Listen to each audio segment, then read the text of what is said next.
Oi, meus amores, tudo bem? Tia Brenda está aqui para mais uma videoaula. E hoje nós vamos falar sobre concordância verbal.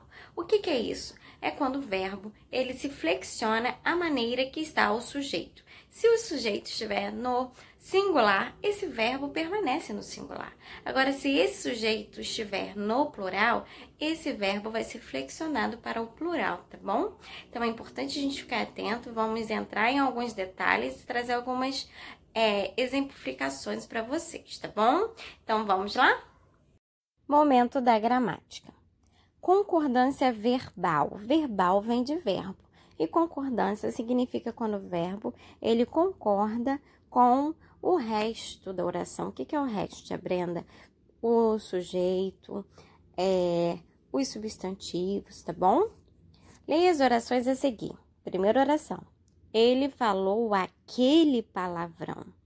Lembra que nós já estudamos que para a gente identificar quem é o sujeito, precisamos primeiro identificar o verbo desta oração?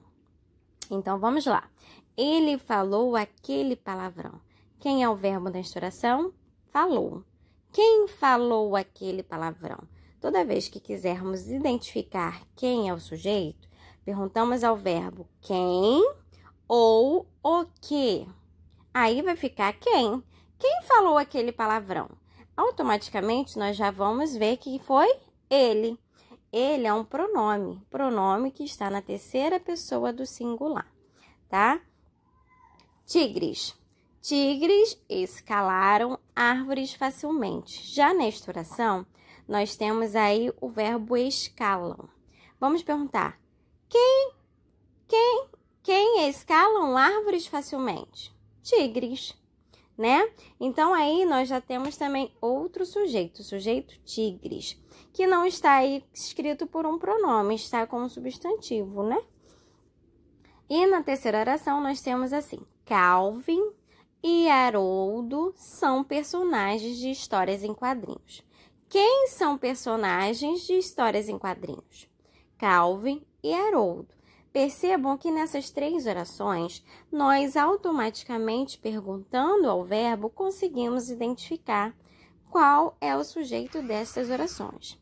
No primeiro e no segundo exemplo, nós vemos aí que eu tenho um sujeito simples. Ele, na primeira oração, e tigres na segunda oração. Já na terceira oração, eu me refiro a dois personagens diferentes, Kevin e Haroldo. Percebe que o E faz uma ligação entre esses dois personagens. Então, eu tenho aí um sujeito composto, ok? Então, aí já conseguimos identificar e classificar os sujeitos. Agora, vamos para o próximo. Agora, observe essa oração. Ele falou aquele palavrão. Percebe que ele é o sujeito simples. Qual é o núcleo do sujeito? O núcleo do sujeito é a parte principal, é a palavra principal, porque nós já estudamos que tem algumas orações, algumas frases, que o sujeito ele não é feito só por uma palavra, ele é feito por mais de uma palavra, né? Então, aí não é o caso. Então, o núcleo quer dizer a parte principal. Nessa frase, nós temos só uma palavra, que vai ser o pronome ele, que é um pronome que está na terceira pessoa do singular. Falou, o verbo falou está também na terceira pessoa do singular. Então, aí já entendemos o quê? Que o verbo, ele concorda em grau, em quantidade, que a gente fala de número, né? No português a gente diz que é número. Número quer dizer quando a palavra está no singular ou quando a palavra está no plural. Então, o verbo, ele concorda em número com o sujeito, ok? Se o sujeito estiver no plural, o verbo também vai para o plural. Na segunda oração, tigres escalam árvores facilmente. Qual é o sujeito? Tigres, sujeito simples. Qual é o núcleo desse sujeito? A palavra tigres também, porque nós já vimos, como na oração anterior, que aí só tem uma palavra no sujeito, que não é uma regra, pode variar. Tigres, aí percebam que não aparece evidente eles, mas nós sabemos que tigres pode ser identificado como o pronome eles, né? Pode ser substituído pela palavra eles, mas não é o caso. Mas quando nós vamos classificar alunos, nós conseguimos identificar que tigres é um substantivo que está no plural.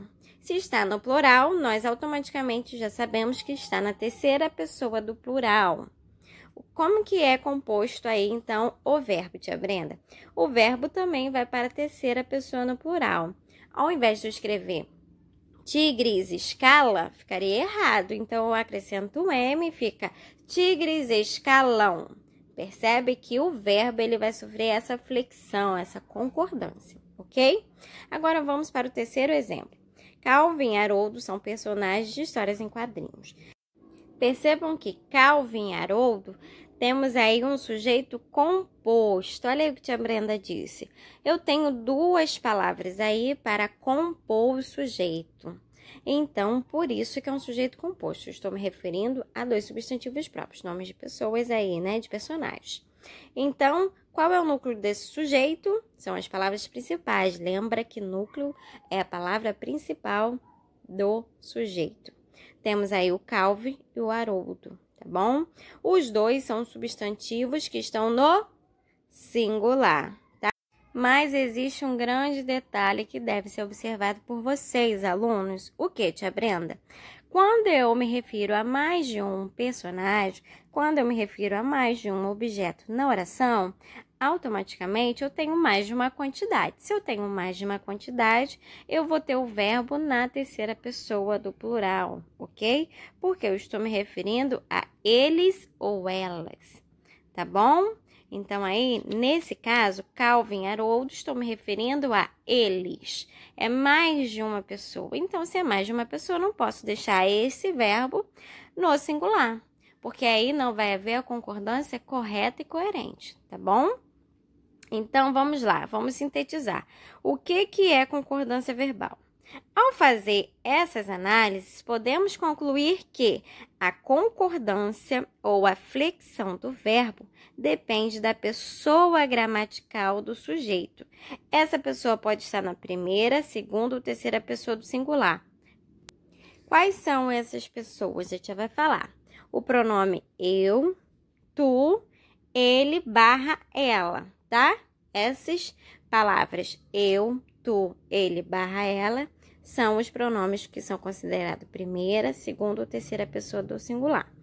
A primeira, a segunda e a terceira pessoa do plural são os pronomes nós, primeira pessoa do plural, nós, vós, segunda pessoa do plural, eles, /elas, terceira pessoa do plural, ok?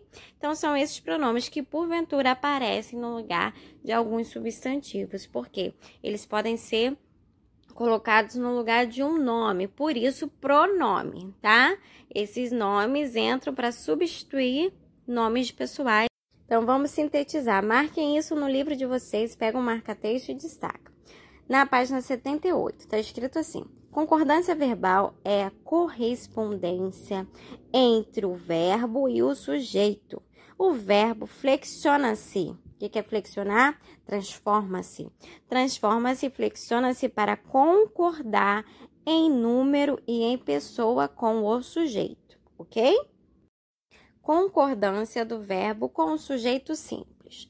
Quando nós falamos de sujeito simples, é quando só tem um sujeito, correto? Então, vamos ver.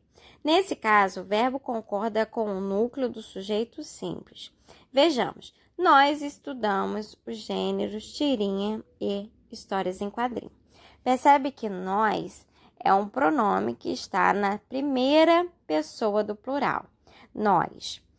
Quando eu falo nós, eu tenho que colocar esse verbo flexionado da mesma maneira. Então, o verbo também ele tem que ficar na primeira pessoa do plural, para acompanhar o pronome, ok? Outro exemplo. O dicionário amplia nosso conhecimento. Nós estávamos estudando na nossa aula online, na quarta-feira, sobre o dicionário, lembra? Então, o dicionário é um recurso que nós utilizamos para tirar dúvidas de escrita de palavras, separação silábica, classificação gramatical. Então, aí, nesse exemplo, o dicionário amplia nosso conhecimento. Dicionário é o núcleo desse sujeito, dicionário. E ele vem para substituir quem? A terceira pessoa do singular, ele. Ele está no singular. Então, o dicionário vai concordar com o verbo vai concordar com o dicionário. Então, vai ficar amplia. Por que amplia, tia Brenda? Porque também tem que estar na terceira pessoa do singular, ok? Último exemplo. Os alunos do 5º ano usaram o dicionário. Os alunos. Alunos é o núcleo desse sujeito. E alunos também pode ser substituído pelo pronome que está na terceira pessoa do plural. Eles. Eles usaram o dicionário. Então, percebe que o verbo também vai concordar e vai também para a terceira pessoa do plural, tá?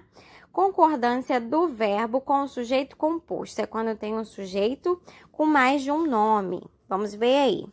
Exemplo. Quando aparece depois dos núcleos do sujeito composto, o verbo concorda no plural.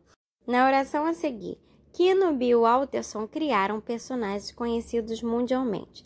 Percebe aí que o verbo é criar. Quem criou? Quino e Bill Walterson. Eu tenho 2 núcleos. Eu tenho 2 sujeitos importantes nessa oração. Então, eu me refiro à terceira pessoa do plural.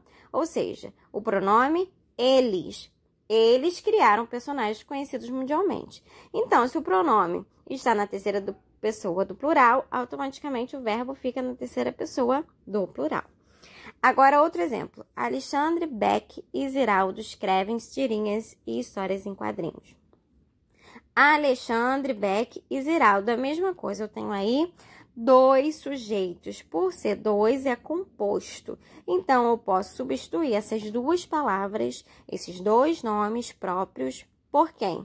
Por um pronome. Qual? Eles. Eles escrevem tirinhas e histórias em quadrinhos. Então, automaticamente, eu tenho também um pronome na terceira pessoa do plural e vou ter um verbo na terceira pessoa do plural. E aí, meus amores, vocês entenderam? Esse conteúdo é simples, nós já falamos um pouquinho sobre isso em algumas aulas passadas. Agora, eu vou desafiá-los a treinar através de um jogo.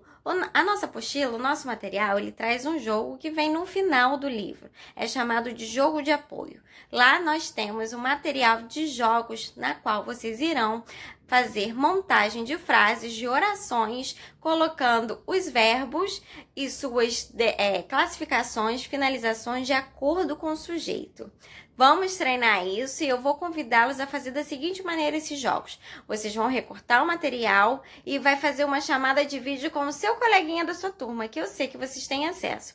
E aí vocês podem fazer uma videochamada com mais de um coleguinha e vocês vão montar esses jogos juntos, descobrindo e comparando as respostas para ver se vocês entenderam.